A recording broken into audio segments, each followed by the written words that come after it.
প্রকৃতি আর মানুষের সম্পর্কের সবচেয়ে বিস্ময়কর উদাহরণ যদি খুঁজতে যাই তাহলে বাজাও উপজাতির নাম অবশ্যই আসবে। দক্ষিণ পূর্ব এশিয়ার এক বিশেষ জনগোষ্ঠী যাদের জীবন শুরু হয় সমুদ্রের বুকে আর শেষও হয় পানির সঙ্গে লড়াই করে। বাজাওরা মূলত ফিলিপাইন, ইন্দোনেশিয়া ও মালয়েশিয়ার উপকূলবর্তী অঞ্চলে বসবাস করে। তাদের আরেক নাম সি জিপসি বা সাগর যাযাবর। শত শত বছর ধরে এরা নৌকায় বসবাস করে আসছে। তাদের নৌকাগুলোকেই তারা ঘর বানিয়ে ব্যবহার করে। বাজাওদের সবচেয়ে চমকপ্রদ ক্ষমতা হলো তারা পানির নিচে প্রায় 13 মিনিট পর্যন্ত নিঃশ্বাস না নিয়ে থাকতে পারে। অনেকে আবার দিনে 5 ঘন্টারও বেশি সময় পানির নিচে কাটায়। বিজ্ঞানীরা বলছে বাজাওদের শরীরের ভিতরে একটি বিশেষ অভিযোজন হয়েছে। তাদের প্লীহা বা স্কিন স্বাভাবিক মানুষের তুলনায় অনেক বড়, যা রক্তে অতিরিক্ত অক্সিজেন ধরে রাখতে সাহায্য করে। বাজাওরা ডুব দিয়ে মাছ ধরেন, মুক্তা সংগ্রহ করেন এবং কখনো কখনো সামুদ্রিক শৈবাল ও অক্টোপাসও ধরে থাকেন। আধুনিক প্রযুক্তির সাহায্য ছাড়াই শুধু তাদের চোখ, কান আর দীর্ঘ প্রশিক্ষণের মাধ্যমে তারা সমুদ্রের নিচের জগৎ চিনে ফেলেছে। বাজাও শিশুরা ছোটবেলা থেকেই সাঁতার শিখে ফেলে, এমনকি তাদের চোখের গঠনও পানির নিচে ভালোভাবে দেখার জন্য বিশেষভাবে অভিযোজিত হয়েছে। এটি একটি প্রাকৃতিক বিবর্তনের উদাহরণ, যা দীর্ঘ প্রজন্ম ধরে তৈরি হয়েছে। বাজাওদের সমাজ কাঠামো খুবই সাদামাটা। তাদের জীবনে বসতি স্থাপন বা জমি মালিকানা নেই। সমুদ্রই তাদের বাসস্থান, খাদ্য আর জীবনধারার প্রধান উৎস। তারা প্রাকৃতিক নিয়মে জীবনযাপন করে। সমুদ্রের প্রতি তাদের গভীর শ্রদ্ধা রয়েছে। তবে আধুনিক দুনিয়ার আগ্রাসন, জলবায়ু পরিবর্তন এবং রাজনৈতিক অস্থিরতা তাদের জীবনকে কঠিন করে তুলেছে। অনেক বাজাও পরিবার এখন আর নৌকায় নয়, বরং উপকূলে অস্থায়ী ঘরে বসবাস করছে।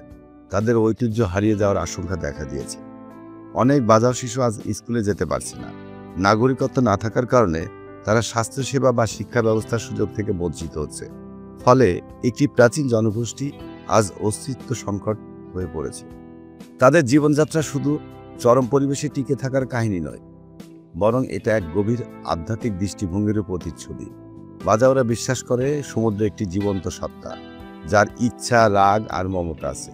তাদের অনেকেই সমুদ্রের কাছে প্রার্থনা করে, সমুদ্রকে সন্তুষ্ট করতে বিশেষ ধরনের পূজা ও আচারের আয়োজন করে। তারা যে মাছ ধরে সেটাও কখনো অতিরিক্ত নয়। বাজাওদের কাছে প্রকৃতি থেকে যা নেবে ততটুকুই ফিরিয়ে দিতে হবে, এই নীতি খুবই গুরুত্বপূর্ণ।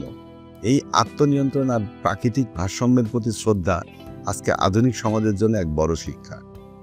তাদের সঙ্গীত, পোশাক ও খাদ্যাভ্যাস সম্পূর্ণ ভিন্ন। বাজাও নারীরা নিজেদের হাতে তৈরি রঙিন পোশাক, যেখানে সাগরের রং, ঢেউয়ের ছাপ কিংবা মাছের আকার প্রভাব দেখা যায়। তাদের উৎসবগুলো সাগরের সঙ্গে যুক্ত, যেমন রেগাট্টা লেপা উৎসব, যেখানে শত শত রঙিন নৌকা সাজিয়ে সমুদ্রকে উৎসর্গ করা হয়। তারা ভিন্ন ধর্মীয় বাদ্যযন্ত্র ব্যবহার করে, যার শব্দ সমুদ্রের তরঙ্গে প্রতিধ্বনিত হয়। এই উৎসব শুধু আনন্দের জন্য নয়, বরং প্রজন্মকে বাজাও সংস্কৃতির সঙ্গে পরিচয় করিয়ে দেওয়ার একটি মাধ্যম। কিন্তু এই অনন্য সংস্কৃতি আজ বিপন্ন। গ্লোবাল ওয়ার্মিং, সমুদ্রের উপর আধুনিক প্রযুক্তি নির্ভর মাছ ধরা এবং প্লাস্টিক দূষণ বাজাওদের স্বাভাবিক জীবন ব্যবস্থাকে ব্যাহত করেছে। অনেক বাজাও পরিবার তাদের ঐতিহ্যবাহী জীবন থেকে শহরের উপকণ্ঠে ঠাঁই নিচ্ছে, যেখানে তাদের জন্য নেই স্বাভাবিক জীবনের প্রস্তুতি। এই প্রক্রিয়ায় বাজাও শিশুরা হারিয়ে ফেলছে সাঁতার শেখার অভ্যাস, হারাচ্ছে সমুদ্রকে বুঝতে পারার দক্ষতা। যদি এই ধারা চলতে থাকে তাহলে আগামী 2-1 প্রজন্মের মধ্যে হয়তো এই অসাধারণ জীবনচর্চা কেবল বইয়ের পাতায় রয়ে যাবে। তবে সব আশার আলো নিভে যায়নি। ইউনেস্কো, কিছু স্থানীয় সংস্থা ও বৈজ্ঞানিক গোষ্ঠী বাজাও সংস্কৃতি রক্ষার জন্য কাজ করছে। তারা শিশুদের স্কুলে পাঠানোর পাশাপাশি সমুদ্রের টেকসই ব্যবহারের জন্য প্রশিক্ষণ দিচ্ছে। বিশ্বের বিভিন্ন বিশ্ববিদ্যালয়ের গবেষকরা বাজাওদের শরীরের অভিযোজন, ভাষা এবং পরিবেশ বিজ্ঞান নিয়ে গবেষণা করছেন।